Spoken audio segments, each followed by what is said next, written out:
Chief justice काजी फाइज ईसा ने फौजी अदालतों के खिलाफ इंट्रा कोर्ट अपीलों के लिए 6 रुकनी नया बेंच तश्कील दे दिया। बेंच की सरबराही जस्टिस अमीनुद्दीन खान करेंगे। समाअत 25 मार्च को मुकर्रर। सुप्रीम कोर्ट ने जस्टिस शौकत अजीज सिद्दीकी की बरतरफी का हुक्म कलअदम करार दे दिया। उम्र पूरी होने की वजह से ओहदे पर बहाल नहीं किया जा सकता। रिटायर्ड जज तस्वुर होंगे। फैसला जारी। पंजाब असेंबली में सुन्नी इत्तेहाद काउंसिल के मलिक अहमद वजर ऑपोजिशन लीडर मुकर्रर। मोइन रियाज कुरैशी डेप्यूटी ऑपोजिशन लीडर होंगे। तकर्री का बाज़ाब्ता नोटिफिकेशन जारी।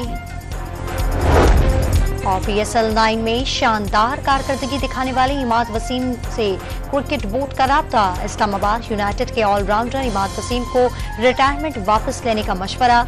इमाद वसीम ने फैसले के लिए वक्त मांग लिया।